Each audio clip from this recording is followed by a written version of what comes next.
Gasigi video se Chak Hao chabagi kanaba karino black rice ke benefit isada kari kanaba pi aduga side effect mangjabana karino haibagi maramda samlapa maru oiba points khara yengminasi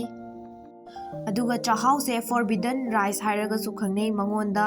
yamna kanaba nutrients mayamgi haurakfam oiba mangonda kari yawi haiba matamda khoigi iron yawi minerals yawi aduga protein fiber antioxidant kanaba nutrients mayam ama yauri mangonda aduna Chak Hao da anthocyanin hariba yamna maruiba compound ama yauri moise khoigi flavonoid ki pigment ne khoigi purple color oiba violet color oiba singda yam yawe khoigi Chak Hao gumba blueberries aduga khoigi mangra da violet color gumba purple color oibado adugumba da su yawe Makhoida yamna strong oiba anti-inflammatory ki properties, antioxidant, anti-cancer, habidi isada narakadaba, akoigi cardiovascular heart kumba disease kumba lerekpa, atoppa laina mayamdagi ngakthokpa ngambagi properties yawe, heart tasu yamna fahalle mana, akoigi flavonoid singsina black rice ta Chak Hao da yariba singsina heart kumba narakadaba, heart ki problem leiba, sigumba mayamdagi so yamna hanbada mating pangba compound yam nutrients mayam ama black rice ta Chak Hao da yauri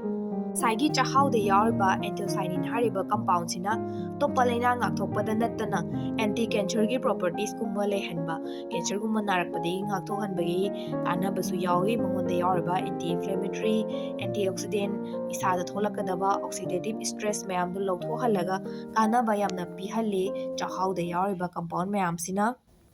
Next meat yamna kanaba pi high amount of akoigi carotenoid harise yawe mase vitamin A gi form da laktoine madi meat phanbada mating pangi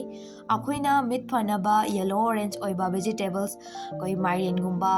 awathabi gajar gumba chaw ka hariba carotenoid yam yawba singse sumaina akoina Chak Hao da su magi charu khara phange sijina aigi meat singse protect tawraga thamba manghangadaba narakadaba digi ngaktho hale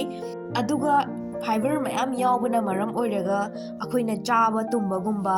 adagi weight loss gumba da su chaba yai white rice chaba gi mohutta si singde marak ta sillaga adum chaba cha angoba gi mahatta koina weight gumba maintain tawbara se yam kanarakani aduga sugar leiba mi da patient akoigi diabetes ka leiba mi singda Chak Hao chaba yai kanai mangonda yariba nutrients mayam gi kanaba adum phange sugar wangba mi da chabiba yai duga chabada kanai haraga su yam henjana chabadi fatte nongmagi tekon machagumba chaba yai adumana semba khirgumba dum sembiba marak ta silaga chaba henjana chabagi mangjaba adum khunimakta leigani yam over oina chaba su fatte yam kanai masada akoigi sada bone gumba saru sarangumba weak oiba matamda su kanaba yampi osteoporosis kaina sarugi leina gumba dagi su ngakthokhalli side effect haragadi yam laibadi natte yam hena chasanba gumba